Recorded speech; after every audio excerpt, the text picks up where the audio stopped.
റീൽസുകൾ പലതരത്തിൽ നമ്മൾ കണ്ടിട്ടുണ്ട്. പക്ഷെ വെറൈറ്റികളിൽ വെറൈറ്റി റീൽസിന്റെ രാജകുമാരി എന്ന് പറയാൻ പറ്റിയ ഒരാളാണ് ഇന്ന് എന്റെ കൂടെ ഉള്ളത്, അർച്ചന വിവേക്. എന്തെങ്കിലും ഒരു കമന്റ് വേണ്ട അപ്പം ഞാൻ ഡിലീറ്റ് ചെയ്യും. എന്തിനാ വെറുതെ മനസ്സ് വിഷമിക്കാനായിട്ട്?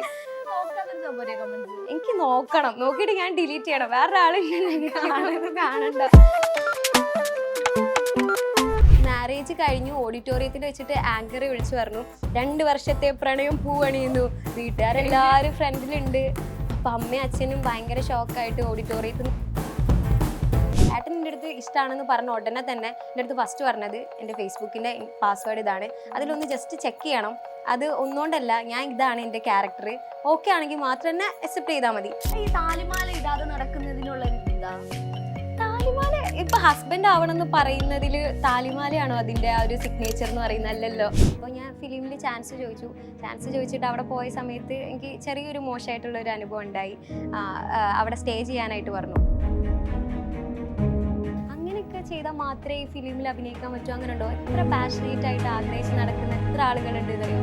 അപ്പോൾ അവർക്ക് ഇതിലൂടെ മാത്രമേ അങ്ങനെ ഒരു കഴിവ് തെളിയിക്കാനുള്ള ഒരു ഓപ്പർച്യൂണിറ്റി ഉള്ളൂ എന്ന് പറയുമ്പോൾ അത് ഭയങ്കര ഏറ്റവും സാഡായിട്ടുള്ള ഒരു തിങ് അത് മാത്രമാണ്. ഹസ്ബൻഡാണ് ഏറ്റവും കൂടുതൽ സപ്പോർട്ട് ചെയ്യുന്നത്. ശരി, ഹസ്ബൻഡിനെ കുറിച്ച് പറയുമ്പോൾ ചിരി അത് മുഖത്ത് കാണാം. എനിക്ക് കിട്ടിയ ഏറ്റവും വലിയ ബ്ലെസ്സിങ്സ് ആണ് ഹസ്ബൻഡും ഹസ്ബൻഡിന്റെ വീട്ടുകാരെന്ന് വെച്ചിട്ടുണ്ടെങ്കിൽ.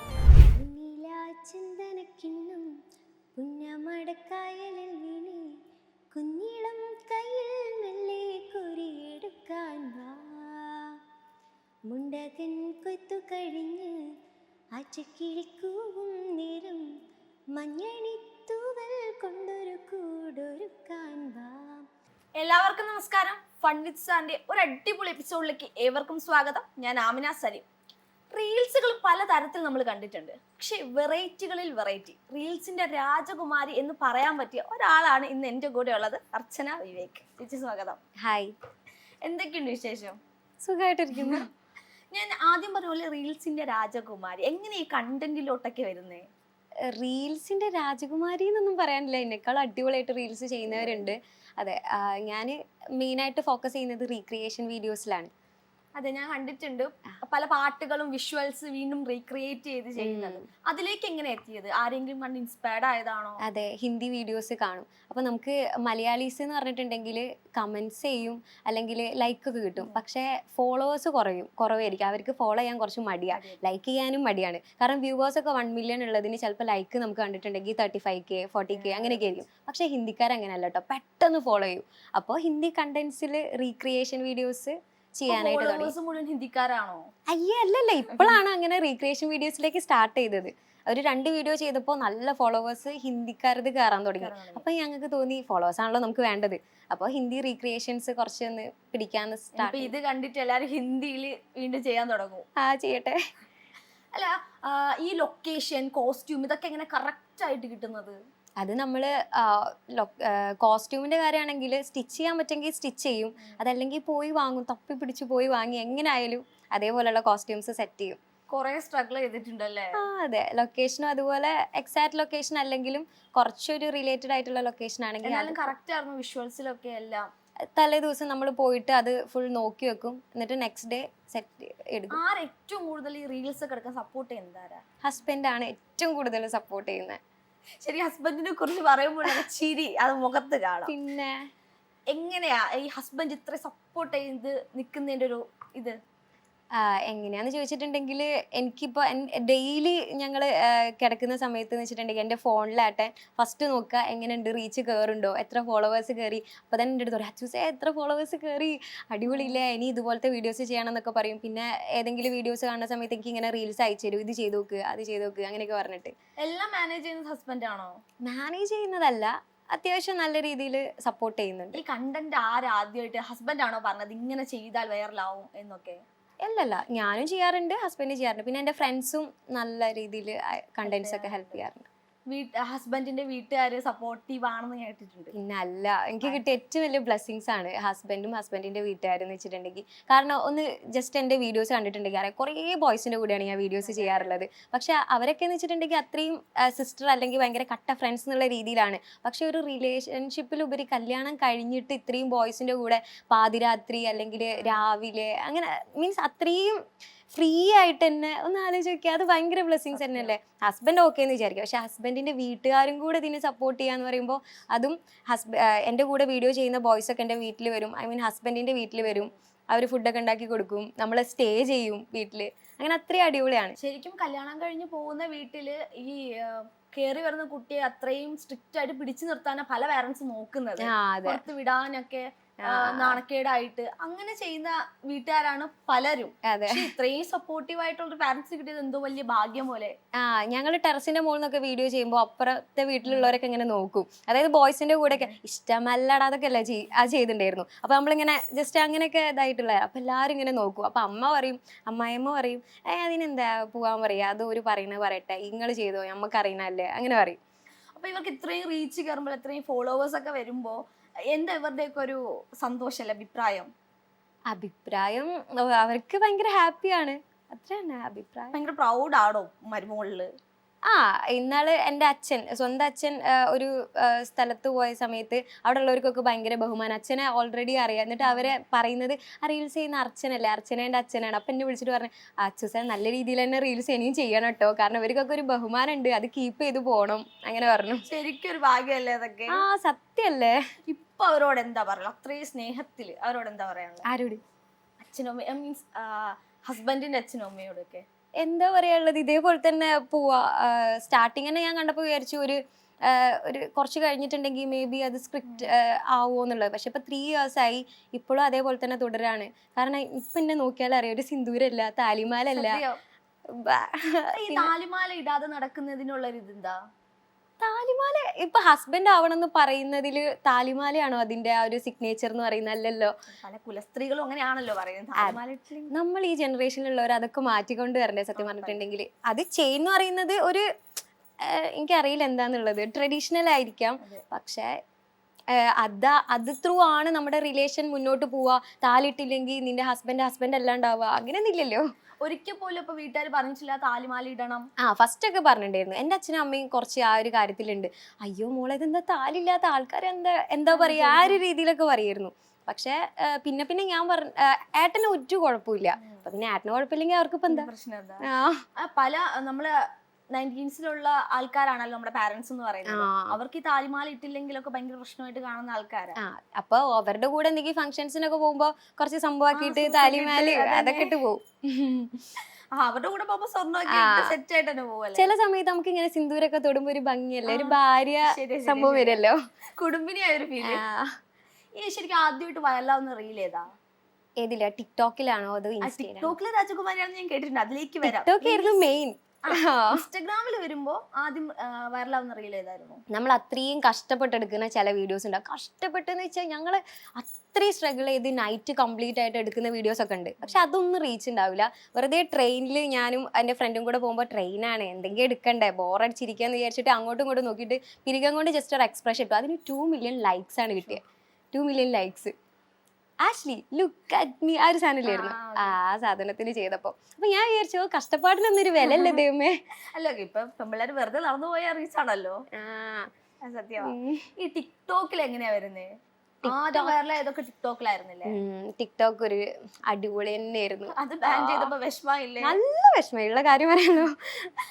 ടിക്ടോക്കിലേക്ക് എങ്ങനെയാ വരുന്നേന്നോ? അത് എൻ്റെ ഫ്രണ്ട് ഇതുപോലെ ഇങ്ങനെ ടിക്ടോക്കിലെ വീഡിയോസ് ഒക്കെ ഇങ്ങനെ ചെയ്യുന്ന ആളായിരുന്നു. അപ്പോൾ നമ്മളെ ഗെറ്റ് ടുഗദർ ഒക്കെ വന്ന സമയത്ത് ഈ ഫ്രണ്ടിൻ്റെ വീഡിയോ ആകെപ്പാടെ നമ്മളെ കൂട്ടത്തിൽ അവളാണ് ടിക്ടോക്ക് ചെയ്യുന്നത്. അപ്പോൾ അവളെ വീഡിയോ സ്കൂളിൽ എല്ലാ കുട്ടികളും കാണുന്ന രീതിയിൽ ഇങ്ങനെ ഇതിൽ സ്ക്രീനിലൊക്കെ പ്ലേ ചെയ്തു. അഞ്ജന എന്നാണ് അവളുടെ പേര്. അപ്പോൾ അത് കണ്ടപ്പോൾ എനിക്കും തോന്നി അടിപൊളിയില്ലേ. അന്ന് എൻ്റെ അച്ഛനും അമ്മയും ഭയങ്കര സ്ട്രിക്റ്റ് ആണ്, എനിക്ക് ഫോണൊന്നും അങ്ങനെ തരില്ല. അപ്പോൾ ഞാൻ ഇവളുടെ ഫോണിൽ വീഡിയോ ചെയ്തു, പിന്നെ അമ്മേൻ്റെ ഫോണിലൊക്കെ വീഡിയോ ചെയ്ത് വെറുതെ ഒരു അക്കൗണ്ട് സ്റ്റാർട്ട് ചെയ്തിട്ടു. അപ്പോൾ എൻ്റെ ഇതിന് കുറച്ച് ഫോളോവേഴ്സ് കയറാൻ തുടങ്ങി, ലൈക്ക് കയറാൻ തുടങ്ങി. ഈ ഒരു വീഡിയോ ഇല്ലായിരുന്നോ, ഏതാ കുമ്പളങ്ങി നൈറ്റ്സിലെ വീഡിയോ ഇല്ലേ, അങ്ങനെയാണ് ഞാൻ സ്റ്റാർട്ട് ചെയ്യുന്നത്. കുമ്പളങ്ങി നൈറ്റ്സിലെ ഒരു വീഡിയോ ഉണ്ടായിരുന്നു, അതായിരുന്നു എൻ്റെ ഫസ്റ്റ് വൈറൽ വീഡിയോ. എന്താണ് ഒരു വീഡിയോ ഉണ്ടായിരുന്നു, ഏതോ ഒരു വീഡിയോ ഉണ്ടായിരുന്നു, ഒരു കായലിൻ്റെ അടുത്ത് നിന്ന് അവ ഇങ്ങനെ പോകുമ്പോൾ വിളിക്കുന്നൊരു വീഡിയോ ആണ്. അതിലൂടെയാണ് ഞാൻ സ്റ്റാർട്ട് ചെയ്തത്. അതിന് കുറെ ട്രോൾസ് വന്നു, ട്രോൾസിലൂടെയാണ് അരങ്ങേറ്റം. ട്രോൾസിലൂടെ ആണല്ലോ എല്ലാരും വൈറലാവുന്നത്. അതെ, പിന്നെ അവളെക്കാള് ഫോളോവേഴ്സ് വന്നു, ലൈക്ക് വന്നു. ആ കൊള്ളാലോ, ലൈക്ക് ഒക്കെ വരാൻ തുടങ്ങുക, ആൾക്കാർ നമ്മളെ പറ്റി കമന്റ് ചെയ്യാൻ തുടങ്ങുക. സംഭവം കൊള്ളാല്ലേ. ആ അപ്പൊ എപ്പോഴും ആൾക്കാരൊക്കെ പുറത്തിറങ്ങുമ്പോ തിരിച്ചറിയാൻ തുടങ്ങി. തിരിച്ചറിയാൻ തുടങ്ങിയത് കാലിക്കറ്റ് ഹൈലൈറ്റ് മാളിലേക്കൊക്കെ പോകുന്ന സമയത്ത് ഇവരിങ്ങനെ പറയാം, അത് അയച്ചില്ലേ അയച്ചില്ലേ അങ്ങനെയൊക്കെ പറയും. പിന്നെ ഫോട്ടോ ഒക്കെ എടുക്കും. അപ്പൊ ഞാൻ തന്നെയാണോ, എന്നെ തന്നെ ആണോ. പിന്നെ കുറെ പേരുണ്ട്, അതായത് നമ്മളറിയാം പക്ഷെ മൈൻഡ് ചെയ്യില്ല. ഓളെ മൈൻഡ് ചെയ്യണ്ട കേട്ടോ, ഓളെ മൈൻഡ് ചെയ്തിട്ടുണ്ടെങ്കിൽ ഓക്ക് ജാട കൂടും. അറിഞ്ഞിട്ടും മൈൻഡ് ചെയ്യാത്ത കുറെ പേരുണ്ട്. ഞാനാണെങ്കിൽ എല്ലാവരുടെ അടുത്തും കാണുമ്പോൾ തന്നെ ചിരിക്കും കേട്ടോ. കുറെ റീൽസിലൊക്കെ നമ്മൾ കണ്ടില്ലേ, എല്ലാവരോടും ചിരിക്കണം. അതിന് മുന്നേ ഞാൻ ചിരിക്കും, പക്ഷെ ഞാൻ ചിരിച്ചിട്ട് എപ്പോഴും ചമ്മു. എനിക്ക് ദേഷ്യം വരുമോ, എന്തിനാ ഞാൻ അങ്ങനെ ചിരിക്കുന്നവരുടെ അടുത്ത്. ചിരിയാണ് മെയിൻ. ചിരിയാണ് മെയിൻ. ചിരിയാണ് നല്ല രസമുണ്ട്. അങ്ങനെയല്ലേ വേണ്ടത്. അതെ അതെ. ആരെങ്കിലും പറഞ്ഞിട്ടുണ്ട് ചിരിയാണ് നല്ല രസമുണ്ടെന്ന്? ആദ്യം എനിക്ക് പല്ലിനൊരു വലിയ ഗ്യാപ്പ് ഉണ്ടായിരുന്നു. അതായിരുന്നു നിന്റെ സിഗ്നേച്ചർ എന്ന് പറയുന്നത്. ഈ അടുത്ത് ഗ്യാപ്പ് ഫില്ലാക്കി. ഇപ്പൊ ഞാൻ ഓപ്പൺ ആയിട്ട് എല്ലാരോടും ചിരിക്കും. മുമ്പ് മറ്റേ പുഞ്ചിരി മാത്രമേ ഉണ്ടായിരുന്നുള്ളൂ അല്ലേ? അല്ല, മുമ്പ് ഞാൻ ചിരിക്കായിരുന്നു, പക്ഷെ വലിയൊരു ലൈക്ക് അല്ലേനു. ഇപ്പൊ എനിക്ക് ഹാപ്പി ആയിട്ട് ചിരിക്കാം. ഞാൻ ചോദിക്കാൻ വന്ന സ്പെഷ്യൽ ആയിട്ടുള്ള കാര്യം, ലവ് മാരേജ് ആയിരുന്നു arrange marriage? Love cum arranged. എങ്ങനെയാ സ്റ്റാർട്ട് ചെയ്തത്? ഞാൻ ദേവഗിരിയിലായിരുന്നു ഫസ്റ്റ്. സെക്കൻഡ് സെമ്മിൽ ഞാൻ കോളേജ് മാറി, കാരണം അവിടെ ഭയങ്കര സ്ട്രിക്റ്റ് ആണ്, എനിക്ക് ഫ്രണ്ട്സ് ഇല്ല. അങ്ങനെ ഞാൻ മാറിയപ്പോൾ മിക്സഡ് വാരിങ് കോളേജിലേക്ക് പോയി. അവിടെ എന്താ പറയാ, എലക്ഷൻ ടൈമിൽ ഭയങ്കര ഹെയർ ഒക്കെ നല്ല അടിപൊളിയായിട്ട് നമ്മളെല്ലാരും വായി നോക്കല്ലോ ഗേൾസ്.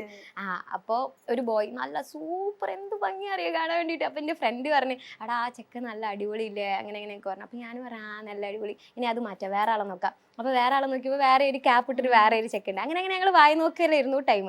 എൻ്റെ വീട്ടിൻ്റെ അടുത്തൊരു എൻ്റെ വേറൊരു ഫ്രണ്ട് ഉണ്ട്. അപ്പോൾ ഈ ഫ്രണ്ട് എൻ്റെ അടുത്ത് നടന്നു പോകുമ്പോൾ എൻ്റെ അടുത്ത് പറഞ്ഞ്, എടീ ഒരു സീനിയർ എന്നോട് ഇഷ്ടമാണ് പറഞ്ഞ്, എന്താ പറയുക, ഞാൻ കാണിച്ചു തരാം സീനിയറിനെ പറഞ്ഞു. അപ്പോൾ ഞാൻ ഇവളുടെ അടുത്ത് ഏത് സീനിയർ ഇഷ്ടമാണ് പറഞ്ഞാൽ, ഓക്കെ എന്തായാലും കാണാം പറഞ്ഞു. നോക്കുമ്പോണ്ട് വിവേകേട്ടൻ ഇവളുടെ അടുത്ത് ഇഷ്ടമാണെന്ന് പറഞ്ഞത്.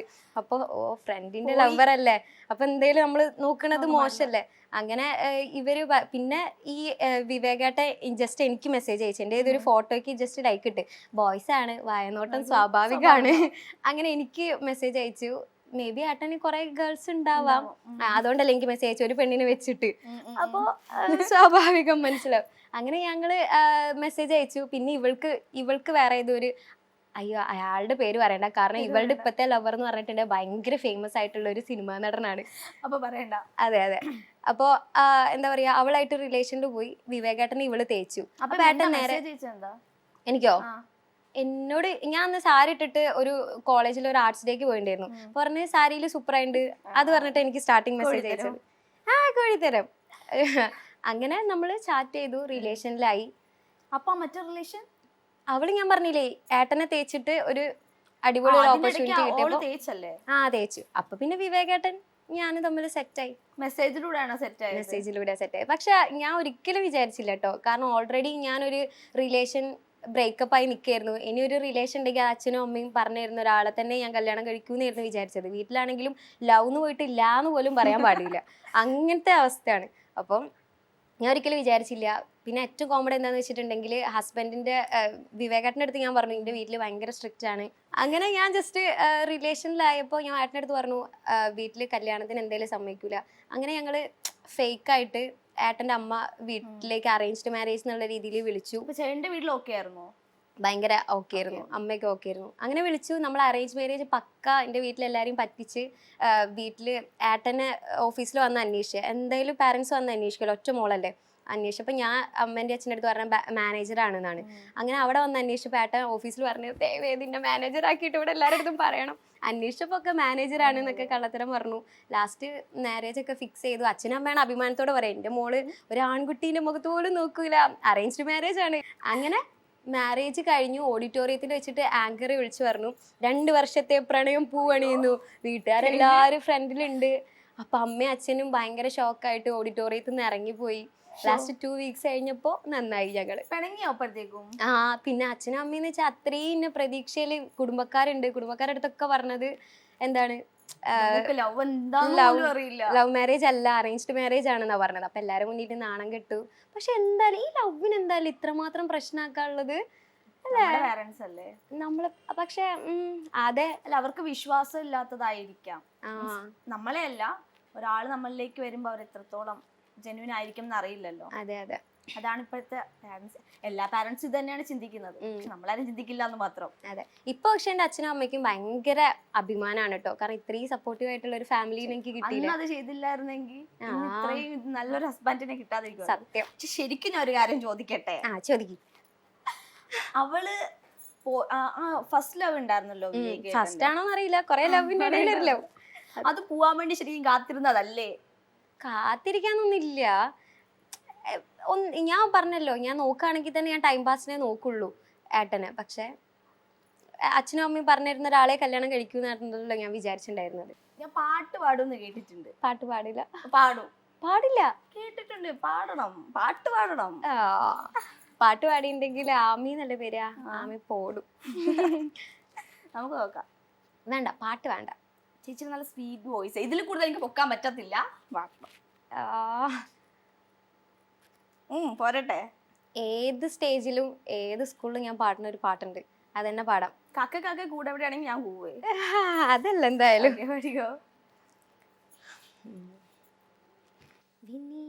ചന്ദനക്കിണ്ണം പുന്നമടക്കായലിൽ വീണി കുഞ്ഞിളം കയ്യിൽ മെല്ലെ കുരിയെടുക്കാൻ വാ.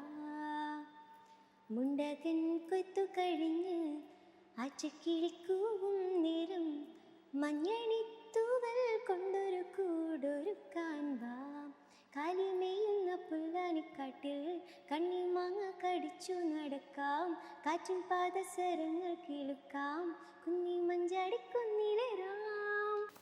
ഇതാണോ പാടാറിയില്ല എന്ന് പറഞ്ഞേ? അമ്മ മ്യൂസിക് ടീച്ചറാണ്, പക്ഷെ എനിക്ക് പാടാൻ ഇഷ്ടമല്ല. കഴിവ് മാത്രമേ പാട്ട് ജസ്റ്റ് ഇങ്ങനെ ഇഷ്ടമല്ല പാടാൻ. പ്രത്യേക സാഹചര്യങ്ങളിൽ മാത്രം. ഫ്രണ്ട്സ് ഒക്കെ ഇങ്ങനെ കൂടുമ്പോ ഇങ്ങനെ നമ്മളൊരു ടൈം പാസിന് പാടൂല, അത്രേ ഉള്ളൂ. ഈ ലവ് മാരേജിനെ കുറിച്ച് പറഞ്ഞല്ലോ, ഇപ്പൊ ഉള്ള ഒരു ട്രെൻഡാണ് ബെസ്റ്റി എന്ന് പറയുന്നത്. അറിയില്ലേ? എന്താ ഈ ബെസ്റ്റി കുറിച്ച് പറയാനുള്ളത്? എനിക്ക് അനുഭവത്തിലില്ലാത്തത് കൊണ്ട് എനിക്ക് ആക്ച്വലി അറിയില്ല. അറിയാത്ത കാര്യം പറയുന്നത് ശരിയല്ല. എന്നാലും കണ്ടൊരു അറിവ് വെച്ചിട്ട് പറയുകയാണെങ്കിൽ ബെസ്റ്റി എന്ന് പറഞ്ഞിട്ടുണ്ടെങ്കിൽ പണ്ട് മുതലേ കേട്ട് വരുന്ന ഒരു ഇത് ബെസ്റ്റ് ഫ്രണ്ട് അല്ലേ. പിന്നെ ഈ ബെസ്റ്റീനെ ആരാണ് ഈ വഴി തിരിച്ചു വിട്ടതെന്ന് എനിക്ക് ഇപ്പോഴും മനസ്സിലാവുന്നില്ല. ന്യൂ ജനറേഷൻ, അതായത് ഭയങ്കര ഇന്റിമസി ആയിരിക്കും അവര് മേ ബി വിചാരിച്ചിട്ടുണ്ടാവാം. അതായത് കെട്ടിപ്പിടിക്കുക, ഉമ്മ വെക്കുക, ലൈക്ക് അങ്ങനെയുള്ള ഒരു നോർമൽ അല്ലേ അതൊക്കെ. പക്ഷെ അതെനിക്ക് നോർമലായിട്ട് തോന്നുന്നില്ല. നമ്മൾ അത്രയും ഗേളിന് ഓക്കെ ആണ് അല്ലെങ്കിൽ ബോയ്ക്ക് ഓക്കെ ആണെങ്കിൽ ഇറ്റ്സ് ഫൈൻ. അല്ലാതെ അവരുടെ ഓക്കെ അല്ലാതെ ഇരിക്കില്ലല്ലോ. അതെനിക്ക് അതേ പറഞ്ഞ എനിക്ക് അറിയാത്ത കാര്യം വെറുതെ. അതെനിക്കും അറിയില്ല. ഈ പറയുന്നത് എനിക്ക് ബെസ്റ്റ് ഉള്ളത് പോലെയാണല്ലോ. എനിക്ക് അതിനെ പറ്റിയിട്ട് അറിയില്ല. ഇത് ബെസ്റ്റി എന്ന് പറയുമ്പോൾ നമ്മൾ പണ്ട് മുതലേ കേൾക്കുന്ന ആ ഒരു അത്രയും കട്ട ഫ്രണ്ട്. എനിക്കും ഉണ്ട് ബെസ്റ്റ് ഫ്രണ്ട്സ്. ഇപ്പൊ ബെസ്റ്റി എന്ന് പറയാൻ തന്നെ നമുക്കൊരു ചടപ്പാണ്, സത്യം. കാരണം ബെസ്റ്റി എന്ന് പറഞ്ഞിട്ടുണ്ട്, പ്രത്യേകിച്ച് ബോയ്സിനെ ബെസ്റ്റി എന്ന് പറഞ്ഞിട്ടുണ്ടെങ്കിൽ അത് വേറെ രീതിയിലാണ് ആളുകൾ കാണുന്നത്. എനിക്ക് നിന്നെ വേണ്ട. പക്ഷെ അതെ. വിവേകേട്ടൻ ബെസ്റ്റ് ഉണ്ടെന്നാണ് ഞാൻ കേട്ടത്. വിവേകേട്ടൻ ഒരു ഗേൾസ് പോലും ഫ്രണ്ട്സ് ഇല്ല. അതെന്താന്ന് എനിക്ക് അറിയില്ല. കുറെ ഗേൾ ഫ്രണ്ട്സ് ഉണ്ടായിരുന്നു, പക്ഷെ ഫ്രണ്ട്സ് ആരും ഇല്ല. കാരണം എല്ലാവരുടെ അടുത്തും പോയിട്ട് ഐ ലവ് യു എന്ന് പറയുന്നത് കൊണ്ടായിരിക്കാം മേ ബി. പണ്ടേ ചേട്ടനൊരു കോഴിയായിരുന്നു. ഏട്ടന് സത്യം പറഞ്ഞിട്ടുണ്ടെങ്കിൽ കുറേ ഗേൾസിന്റെ അടുത്ത് ഐ ലവ് യു എന്ന് അങ്ങോട്ടേക്ക് പറഞ്ഞിട്ടുണ്ട്. എല്ലാ ബോയ്സും അങ്ങനെ ആണെന്ന് എനിക്ക് ഉറപ്പായിട്ടും തോന്നുന്നുണ്ട്. അവരുടെയൊക്കെ ഫേസ്ബുക്കും ഇൻസ്റ്റാഗ്രാമും നമ്മൾ ചെക്ക് ചെയ്തിട്ടുണ്ടെങ്കിലേ മനസ്സിലാവുള്ളൂ. ഏട്ടൻ എൻ്റെ അടുത്ത് ഇഷ്ടമാണെന്ന് പറഞ്ഞ ഉടനെ തന്നെ എൻ്റെ അടുത്ത് ഫസ്റ്റ് പറഞ്ഞത് എൻ്റെ ഫേസ്ബുക്കിന്റെ പാസ്വേഡ് ഇതാണ്, അതിലൊന്ന് ജസ്റ്റ് ചെക്ക് ചെയ്യണം. അത് ഒന്നുകൊണ്ടല്ല, ഞാൻ ഇതാണ് എൻ്റെ ക്യാരക്ടർ, ഓക്കെ ആണെങ്കിൽ മാത്രം തന്നെ അക്സെപ്റ്റ് ചെയ്താൽ മതി. ഈ പറഞ്ഞ പെട്ടെന്ന് സങ്കടം വരും എന്നൊക്കെ, വിവേകേട്ടന് ഏറ്റവും കൂടുതൽ സങ്കടം തോന്നിയ ഒരു കാര്യം എന്തായിരിക്കും? എന്റെ കൂടെ ഒരു ഫോട്ടോയ്ക്ക് പോലും വരില്ല, സെൽഫി എടുക്കാൻ വരില്ല. ശരി, വിവേകേട്ടൻ റീൽ ചെയ്യാത്ത എന്താ? എനിക്കറിയില്ല എന്താന്നുള്ളത്. ഏട്ടന് ആക്ച്വലി ഇഷ്ടമല്ല, എന്നെ ഭയങ്കരമായിട്ട് സപ്പോർട്ട് ചെയ്യും. ഇന്നലെയും കൂടെ ഞാൻ പറഞ്ഞു, ഏട്ടാ യൂട്യൂബ് സെറ്റ് ആക്കണമെങ്കിൽ ഇപ്പം ഞാൻ മാരീഡാണ്. പണ്ടൊക്കെ ആണെങ്കിൽ കുറേ ബോയ്സ് ഉണ്ടായിരുന്നു എനിക്ക് ടിക്ടോക്കിലൊക്കെ. കല്യാണം കഴിച്ചിട്ടുണ്ടെങ്കിൽ ബോയിൻ്റെ കപ്പിൾ വീഡിയോസിലായിരിക്കും ആളുകൾക്ക് കുറച്ചുകൂടി ഇൻട്രസ്റ്റ് ഉണ്ടാവുക. അപ്പം എൻ്റെ കൂടെ വാ. അപ്പം എന്നോട് പറഞ്ഞു നമുക്ക് സപ്പോർട്ട് ചെയ്യാൻ വേണമെങ്കിൽ ജോബ് വരെ റിസൈൻ ചെയ്തിട്ട് എൻ്റെ കൂടെ തന്നെ നിന്ന് ക്യാമറ എടുക്കാനോ എന്തിനു വേണമെങ്കിലും സപ്പോർട്ട് ചെയ്ത് വരാം. പക്ഷേ എൻ്റെ അടുത്ത് അതിൽ ആക്ട് ചെയ്യാൻ പറയരുത്. കാരണം എന്താണെന്നറിയോ, ഏട്ടനെ കുറേ വൃത്തികെട്ട ഫ്രണ്ട്സ് ഉണ്ട്. ഫ്രണ്ട്സ് ഏട്ടനെ പോയിട്ട് നന്നായിട്ട് ആക്കും, നന്നായിട്ട് കളിയാക്കും. അപ്പൊ ആ ഒരു ഇതിൽ എനിക്ക് ഭയങ്കര സങ്കടം ഉണ്ട് കേട്ടോ. അതുകൊണ്ടാണ് റീൽസ് ചെയ്യാതെ. അതുകൊണ്ടാണ് റീൽസ്. കപ്പിൾസ് റീൽസ് ആണ് കൂടുതലായിട്ട് ട്രെൻഡിങ് ആയിട്ട് നിൽക്കുന്നത്. അതിലേക്ക് നല്ല വിഷമമുണ്ട്. നെഗറ്റീവ് കമന്റ്സ് വരാറുണ്ടോ? എന്താ അത് കാണുമ്പോൾ തോന്നുന്നേ? എനിക്ക് പക്ഷെ പൊതുവേ ഓവറായിട്ട് നെഗറ്റീവ് കമന്റ്സ് ഒന്നും എനിക്ക് ഇതുവരെയായിട്ട് വന്നിട്ടില്ല. പക്ഷെ എന്തെങ്കിലും ഒരു കമന്റ് വേണ്ട അപ്പം ഞാൻ ഡിലീറ്റ് ചെയ്യും. എന്തിനാ വെറുതെ മനസ്സ് വിഷമിക്കാനായിട്ട്? നോക്കാതിരുന്നോ പോരെ കമന്റ്സ്? എനിക്ക് നോക്കണം, നോക്കിയിട്ട് ഞാൻ ഡിലീറ്റ് ചെയ്യണം, വേറൊരാളെ കാണണ്ട. അങ്ങനെ ഒരു കോംപ്ലക്സ് എനിക്കുള്ളൂ. നമ്മളെ കയ്യിലല്ലേ ഇതിന്റെ ലോക്കർ ഉള്ളത്, അപ്പൊ നമുക്ക് ഡിലീറ്റ് ചെയ്യാലോ. നമുക്കേ ഇനി ഒരു സെഗ്മെന്റിലോട്ട് പോയാലോ? കുസൃതി ചോദ്യമാണോ? ആലോചിച്ച് മാത്രം ഉത്തരം പറയണം. ഓക്കെ. രാഹുൽ ഗാന്ധി രാജീവ് ഗാന്ധിയുടെ മകന്റെ ആരാണ്? രാഹുൽ ഗാന്ധി രാഹുൽ ഗാന്ധി രാജീവ് ഗാന്ധിയുടെ മകന്റെ ഡാഷ് ആണ്. ആ ഡാഷ് ഫിൽ ചെയ്താൽ മതി. രാഹുൽ, ഇതൊക്കെ ഞാൻ കേട്ടതാണ്, പക്ഷെ എനിക്ക് പെട്ടെന്ന് കത്തുന്നില്ല. ട്യൂബ്ലൈറ്റ് ആണ് ഞാൻ. ചിന്തിച്ചു മാത്രം ഉത്തരം പറയണം. ഞാൻ പറഞ്ഞില്ലേ, രാഹുൽ ഗാന്ധി രാജീവ് ഗാന്ധിയുടെ മകന്റെ ഡാഷ് ആണ്. രാഹുൽ ഗാന്ധി രാജീവ് ഗാന്ധിയുടെ മകന്റെ ഡാഷ് ആണെന്നോ? അത് ഇത് ഉത്തരം പറയണം. പറയണോ? ആ പറഞ്ഞു പറ്റൂ. സിമ്പിൾ ആണ്. ആരാണ് മകന്റെ? ഓ എന്റെ അമ്മേ, ഞാൻ ആരാ റിലേഷൻ ഇങ്ങനെ ആലോചിച്ച് കൂട്ടാണ്. ഭാഗ്യം അമ്മായിയപ്പന്റെ മരുമോന്റെ അതാണ് എന്റെ കഴിവ്. ശരിയാണല്ലോ. അടുത്തടുത്തത് സർക്കാർ ജീവനക്കാർക്ക് താല്പര്യമില്ലാത്ത പെൻഷൻ. സസ്പെൻഷൻ. ബ്രില്യൻസ്. ഇതെങ്ങനെ കണ്ടുപിടിച്ചു? അത് എന്തോ ഒരു പെൻഷന്റെ മുന്നിൽ എന്തെങ്കിലും ചേർക്കാന്ന് വിചാരിച്ചു. ഓക്കെ, അടുത്തതേ. ഒരു ചെറുക്കൻ പെണ്ണിനെ കാണാൻ പോയി. ചെറുക്കന് പെണ്ണിനെ ഇഷ്ടമായി, പെണ്ണിനെ ചെറുക്കനും ഇഷ്ടമായി, പക്ഷെ കല്യാണം നടന്നില്ല. കാരണം എന്താണ്? ഒരു ചെറുക്കൻ പെണ്ണിനെ കാണാൻ പോയി. ചെറുക്കന് പെണ്ണിനെ ഇഷ്ടമായി, പെണ്ണിനെ ചെറുക്കനും ഇഷ്ടമായി, പക്ഷെ കല്യാണം നടന്നില്ല. വൈ? I don't know. പെണ്ണിന് ഇഷ്ടപ്പെട്ടില്ല. ചെക്കന് പെണ്ണിനെ ഇഷ്ടമായി. അല്ല, അങ്ങനെയല്ല പറഞ്ഞത്. ചെറുക്കന് പെണ്ണിനെ ഇഷ്ടമായി, പെണ്ണിനെ ചെറുക്കനും ഇഷ്ടമായി. പെണ്ണിന് നല്ല ഓ, ഒരു 4 വെച്ചിട്ടാണ് ഇതൊക്കെ ബുദ്ധി. ശരി ശരി ശരി. അടുത്ത ആവശ്യമില്ലാത്തപ്പോൾ എടുത്തു വെക്കും, ആവശ്യമുള്ളപ്പോൾ വലിച്ചെറിയും. ആവശ്യമുള്ളപ്പോൾ എടുത്തു വെക്കും, ആവശ്യമില്ലാത്തപ്പോൾ വലിച്ചെറിയും. ടിഷ്യൂ ആണോ? അതും കുസൃതിയല്ലേ? ആ ഓക്കെ, കുസൃതിയോ? വലയോ? ഓ ശരിയാ ശരിയാ. പക്ഷെ വലയൊന്ന് ടിഷ്യൂ കറക്റ്റ് അല്ലേ? ടിഷ്യൂ എന്തുവാ? ആവശ്യമുള്ളപ്പോ എടുത്തു വെക്കും, ആവശ്യം കഴിഞ്ഞാൽ വലിച്ചെറിയും. ആവശ്യമുള്ളപ്പോ വലിച്ചെറിയും. ഓക്കെ, വല. ആവശ്യമുള്ളപ്പോൾ വലിച്ചെറിയും. അടുത്തത് 3 അക്ഷരമേ ഉള്ളൂ. രായിൽ തുടങ്ങി രായിൽ അവസാനിക്കുന്ന ഒരു പദം പറയാമോ? രായിൽ തുടങ്ങി രായിൽ അവസാനിക്കുന്ന പദം? ഒരു വേർഡ്. എനിക്കറിയില്ല. 2 രായിന്റെ ഇടയിൽ ഒരു അക്ഷരം ഇട്ടാൽ കറക്റ്റ് ആവും, കിട്ടും. No idea. 2.5. ശരിയാണല്ലോ. ഇതൊക്കെ എവിടുന്നാ? എനിക്കറിയില്ല. ഇതൊക്കെ ഇതിനൊക്കെ ചെറിയൊരു കഴിവ് വേണം. ശരിക്കും ഇങ്ങനെ കുസൃതി ചോദ്യമൊക്കെ ചോദിക്കുമ്പോ എല്ലാത്തിനും ആൻസർ പറയുന്നവരൊക്കെ ഉണ്ടാവും. അത്രയ്ക്ക് ബുദ്ധിയുള്ളവരൊന്നും കേരളത്തിലല്ലല്ലോ, പ്രത്യേകിച്ച് മലയാളികൾ. അപ്പൊ ഞാൻ രക്ഷപ്പെട്ട്. തവളയുടെ മുൻപിലും കഴുതയുടെ പിൻപിലും കാണുന്നത് എന്ത്? കഴുത. അതെങ്ങനെ കണ്ടുപിടിച്ചു? ഞാൻ തവളയുടെ മുന്നിൽ എന്തായാലും ഓരോ മുന്നിലും ബാക്കിലും ഒന്നും ഇല്ലാന്നറിയാം, അപ്പൊ അക്ഷരത്തിലായിരിക്കും. ചെറിയ ബുദ്ധിയൊക്കെ ഉണ്ട്, ഞാൻ വിചാരിച്ച പോലെ അല്ല. ഓക്കെ, അടുത്തത് എന്റെ ലാസ്റ്റ് ക്വസ്റ്റ്യൻ. ലാസ്റ്റ് ആയിരിക്കും. മിന്നലും KCB വൈദ്യുതിയും വെളിച്ചം തരുന്നുണ്ട്, പക്ഷെ രണ്ടും തമ്മിൽ ഒരു വ്യത്യാസമുണ്ട്. എന്താ? മിന്നലടിച്ച ചത്തു പോകുന്നു. അതാണോ? അല്ല. അല്ലേ? എനിക്കറിയില്ല. മിന്നലും KCBയും വെളിച്ചം തരുന്നുണ്ട്, പക്ഷെ രണ്ടും തമ്മിൽ എന്തോ ഒരു വ്യത്യാസമുണ്ട്. അറിയില്ല. മിന്നലിന് ബില്ലടക്കണ്ട, KCBക്ക് ബില്ലടക്കണം. ചളി. ഓക്കെ, നല്ല ക്വസ്റ്റ്യൻ ഇത്. എനിക്കിഷ്ടായില്ല. ഈ കോസ്റ്റ്യൂമിന്റെ കാര്യം പറയുമ്പോൾ നമ്മൾ ഇടുന്ന കോസ്റ്റ്യൂമിന് ഭയങ്കര നെഗറ്റീവ് കമന്റ്സ്, നമ്മൾ ഇടുന്ന പോസ്റ്റിന് കമന്റ്സ് ഒക്കെ വരാറുണ്ട്. എനിക്ക് കോസ്റ്റ്യൂമിന് ഇതുവരെയായിട്ട് ഒരു നെഗറ്റീവ് കമന്റ് വന്നിട്ടില്ല. അങ്ങനെ യൂസ് ചെയ്യുന്ന ആൾക്കാരുണ്ടല്ലോ, ഇൻഫ്ലുവൻസേഴ്സ് ഒരുപാടുണ്ട്. അതിനോട് എന്താ പറയാനുള്ളത്? അതൊക്കെ അവരുടെ ഇഷ്ടല്ലേ, എല്ലാം അവരുടെ ഇഷ്ടമാണ്. നമ്മള് സെൽഫ് ലവ്, അതായത് നമുക്ക് ഇട്ടിട്ട് കണ്ണാടി നോക്കുമ്പോൾ വാവെന്ന് തോന്നുന്ന സാധനം നമ്മൾ ആരും പറയുന്നത് കേൾക്കാതെ ജസ്റ്റ് ഇടുക, ഫ്രണ്ടിലേക്ക് നോക്കി വാക്ക് ചെയ്യുക, അത്രേ ഉള്ളൂ. എപ്പോഴെങ്കിലും അത്രയും കുറച്ചും കൂടി എക്സ്പോസ് ചെയ്യണം എന്ന് ആഗ്രഹം തോന്നിയിട്ടുണ്ടോ?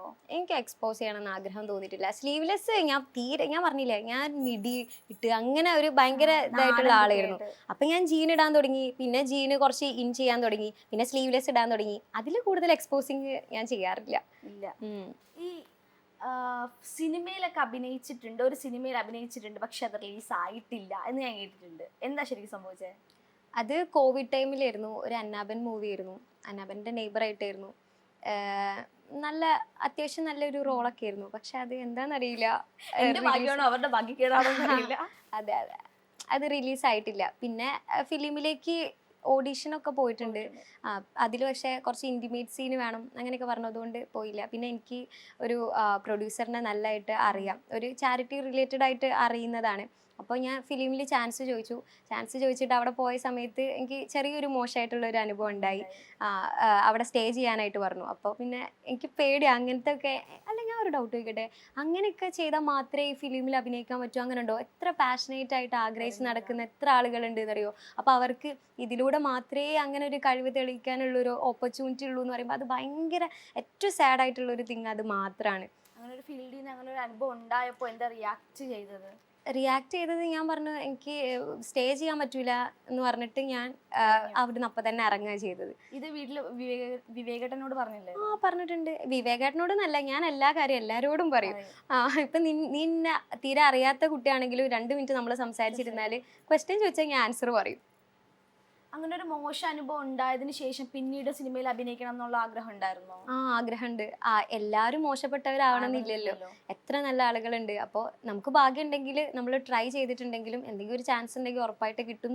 ഡെസ്റ്റിനിയിൽ വിശ്വസിക്കുന്ന ആളാണ്. ഡ്രീം അതാണോ സിനിമയിൽ അഭിനയിക്കണം എന്നുള്ളതാണോ? പണ്ടൊന്നും അതില്ലായിരുന്നു, കാരണം എല്ലാം നെഗറ്റീവ് ആണ് വന്നിരുന്നത്. പക്ഷെ കുറച്ചുകൂടെ അടുത്തപ്പോൾ കുറച്ച് പോസിറ്റീവ്സും ഫിലിമിലുണ്ട് എന്ന് മനസ്സിലായപ്പോൾ ഇപ്പൊ അതന്നെയാണ് ഡ്രീം. എങ്ങനായാലും എനിക്ക് ഒരു ഫിലിമിൽ അഭിനയിച്ചേ പറ്റും. നായികയായിട്ട് തന്നെ അഭിനയിക്കണം? നായികയായിട്ടൊന്നുമില്ല, നല്ല അത്യാവശ്യം നല്ലൊരു റോൾ. ഇനിയും ഈ ഫിലിം ഫീൽഡിൽ പോകുമ്പോൾ ഇങ്ങനെ ഒരു മോശം അനുഭവം ഉണ്ടായാൽ എങ്ങനെയായിരിക്കും റിയാക്ട് ചെയ്യുന്നത്? ഉറപ്പായിട്ട് നന്നായിട്ട് പ്രതികരിക്കും ഞാൻ. എല്ലാവർക്കും ഒരു പോസിറ്റീവും ഉണ്ട് നെഗറ്റീവും ഉണ്ട്. നമ്മളെ ബോഡിയിൽ അല്ലെങ്കിൽ നമുക്ക് ഹാംഫുൾ ആയിട്ടുള്ള കാര്യത്തിന് എന്തായാലും ഗേളാണെങ്കിൽ അത് പ്രതികരിച്ചിരിക്കും. ഈ ഫ്യൂച്ചർ പ്ലാൻ എന്താ ചേച്ചിയുടെ? ഫ്യൂച്ചർ പ്ലാൻ ഒന്നുമില്ല. കുറേ ട്രിപ്പ് പോകണം, അടിപൊളിയാക്കണം, ജോലിക്ക് പോകരുത്, അതാണ് എൻ്റെ. വീട്ടിലിരിക്കണം, വീഡിയോസ് ചെയ്യണം, ട്രിപ്പ് പോകണം, അതിന് കിട്ടുന്ന പൈസക്ക് ട്രിപ്പ് പോകണം, വീടുണ്ടാക്കണം, അങ്ങനെ അങ്ങനെ അങ്ങനെ അങ്ങനെ ഫ്യൂച്ചർ പ്ലാൻ. അടിപൊളി. ഈ മനോരമയിൽ ന്യൂസ് ഒക്കെ വന്നിട്ടുണ്ടായിരുന്നില്ലേ, വീഡിയോ വൈറലായിട്ട്? അത് റീക്രിയേഷൻ വീഡിയോ, താങ്ക് ഗോഡ് അതെങ്കിലും വന്നല്ലോ. നമ്മളെ അത്രയും സ്ട്രെയിൻ എടുത്ത് ചെയ്യുന്നതിന് ആ ഒരു റിസൾട്ടെങ്കിലും വന്നല്ലോ. അതിൽ സോ ഹാപ്പി.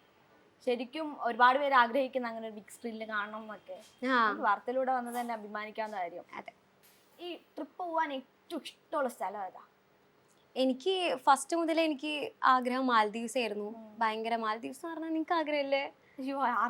ആഗ്രഹമില്ലാത്ത എനിക്കും ആഗ്രഹം അതായിരുന്നു. അപ്പോൾ എൻ്റെ ഒരു കാര്യം എന്താണെന്ന് വെച്ചിട്ടുണ്ടെങ്കിൽ ഞാൻ പ്രെഡിക്റ്റ് ചെയ്യും. വലിയ സംഭവമാണ് ഞാൻ ആഗ്രഹിക്കുക. എല്ലാവരുടെയും വെച്ച് നോക്കുമ്പോൾ ഞങ്ങളെ ഫ്രണ്ട്സിൽ കുറേ അത്യാവശ്യം റിച്ച് ആയിട്ടുള്ളവരുണ്ട്, താന്നവരുണ്ട്, എല്ലാവരും ഉണ്ട്. അപ്പോൾ എന്താ പറയുക, ഞാൻ ഫസ്റ്റ് തന്നെ ഒരു ഫോൺ എടുക്കാന്ന് പറഞ്ഞപ്പോൾ എല്ലാവർക്കും കുറച്ചൊരു അത്ഭുതമായിരുന്നു. കാരണം എൻ്റെ വീട്ടിൽ ഫോണൊന്നും യൂസ് ചെയ്യാൻ സമ്മതിക്കില്ല. അപ്പോൾ ഫോൺ എടുക്കാന്ന് പറഞ്ഞപ്പോൾ എല്ലാവരും ചോദിച്ചു ഏത് ഫോൺ. അപ്പം ഞാൻ പറഞ്ഞ ഐഫോൺ. അപ്പോൾ എല്ലാവരും പറഞ്ഞു ശരി ശരി ഐഫോൺ എടുക്കുക. അപ്പം ഞാൻ ഐഫോൺ എടുത്ത് കാണിച്ചു കൊടുത്തു. അപ്പോൾ എല്ലാവരും ഞെട്ടി. അപ്പം ഞാൻ പിന്നെ പറഞ്ഞു ഞാൻ വെസ്പ എടുക്കുന്നത്. എല്ലാവരും ആക്റ്റീവ, എന്താ പറയുക, ഫെസീനോ അങ്ങനെയൊക്കെ വിചാരിക്കും. പക്ഷെ ഞാൻ വെസ്പ ചെറുപ്പം മുതലേ എൻ്റെ ഒറ്റൊരു വിഷനേ ഉണ്ടാവുള്ളൂ. അപ്പം ഞാൻ വെസ്പെന്നെ എടുത്ത് കാണിച്ചു കൊടുത്തു. അപ്പോൾ എല്ലാവരും ഞെട്ടി. പിന്നെ ഞാൻ പറഞ്ഞു കല്യാണം കഴിഞ്ഞിട്ട് ഫസ്റ്റ് ആണിമോ ഞങ്ങൾ മാൽദീവ്സ് പോകും. എല്ലാവരും മാൽദീവ്സ്. അങ്ങനെ ഞങ്ങൾ പോയി കാണിച്ചു കൊടുത്തു. അങ്ങനെ ഇപ്പോൾ 3rd ആനിവേഴ്സറി പോയി കാണിച്ചു കൊടുക്കുമ്പോഴാണല്ലോ അവിടെ ഒരു യെസ്. ഇനി പാരീസ് ആണ് ആഗ്രഹം, ഡ്രീം ഡെസ്റ്റിനേഷൻ. സ്ഥലം കവർ ചെയ്തിട്ടുണ്ട്? അപ്പോൾ മാൽദീവ്സ് കവർ ചെയ്തിട്ടുണ്ട്, പിന്നെ ദുബായ് കവർ ചെയ്തിട്ടുണ്ട്, പിന്നെ നമ്മൾ മണാലി. അത് ഇന്റർനാഷണലിൽ 2 എണ്ണം. ഇനിയിപ്പോൾ 3rd ആനിവേഴ്സറിക്ക് നമ്മൾ പ്ലാൻ ചെയ്യുന്നത് തായ്ലൻഡ്. ഷോ. അപ്പോൾ ഈ സിനിമയിൽ അഭിനയിക്കണം എന്ന് പറഞ്ഞില്ലേ, ഏറ്റവും കൂടുതൽ കൂടെ അഭിനയിക്കാൻ ആഗ്രഹമുള്ള ആക്ടർ ആരാ? ആരുടെ കൂടെ അഭിനയിക്കണം എന്ന് ആഗ്രഹം എനിക്ക് ആസിഫിക്ക എനിക്ക് ഭയങ്കര ഇഷ്ടമാണ്. പിന്നെ ഫേവറേറ്റ് ആക്ടർ? ഫേവറേറ്റ് ആക്ടർ അതെ. പിന്നെ ഷൈനികത്തിൻ്റെ കൂടെ അഭിനയിക്കണം എന്ന് ആഗ്രഹമുണ്ട്. പിന്നെ ആരാണ്? പിന്നെ നമ്മൾ പറഞ്ഞാലേ കണ്ടോട്ടെ, ഏട്ടനും അതന്നെയാണ് ആഗ്രഹം. ആ. അതെ, പിന്നെ പറഞ്ഞാൽ വലുതായി പോകും. ദുൽഖർ, DQ. ഓ DQ എന്ന് പറഞ്ഞാൽ എൻ്റെ അമ്മോ ഒന്നും പറയാല്ല, Fan ആണ്. ഭയങ്കര ഫാനാണ്. അതെന്താ അവരുടെ അത്ര ഫാൻ ആവാനുള്ള കാരണം? എനിക്ക് മമ്മൂക്കേനെ ആദ്യം മുതലേ ഭയങ്കര ഇഷ്ടമായിരുന്നു. പണ്ടത്തെ മമ്മൂക്കയുടെ ലാലേട്ടനും മകനായതുകൊണ്ടാണ് ദുൽഖറിന് ഇഷ്ടം. അതുകൊണ്ടായിരിക്കാം. പിന്നെ മൂവീസ് ഞാൻ കാണാറുണ്ട്. പിന്നെ നമ്മൾ ഒരാളെ മനസ്സിൽ പതിഞ്ഞിട്ടുണ്ടെങ്കിൽ പിന്നെ അത് ഭയങ്കര ഫാനസ് ആയി മാറും. സോ എനിക്ക് അതുപോലെ വിവേകേട്ടനും ആഗ്രഹം കാണില്ലേ ഏതെങ്കിലും നടിയുടെ കൂടെ അഭിനയിക്കണം എന്ന്? അങ്ങ് എന്റെ കൂടെ ഒരു ഫോട്ടോയ്ക്ക് പോലും എന്റെ കൂടെ ഒരു ഫോട്ടോയ്ക്ക് പോലും പോസ് ചെയ്യാത്ത ആളാ. ആൾക്ക് അങ്ങനത്തെ ആഗ്രഹം എന്തായാലും ഇല്ല. ഇല്ല. ചേച്ചിയുടെ എഫേർട്ടിനും പിന്നെ ഉയർച്ചയ്ക്കൊക്കെ ഉള്ള ഒരു മൊമെന്റാണ്. ഞാൻ പറഞ്ഞില്ല, നേരത്തെ പറഞ്ഞ പോലെ എന്റെ കയ്യിൽ നിന്ന് കിട്ടണമെങ്കിൽ ഭാഗ്യം വേണം. പിടി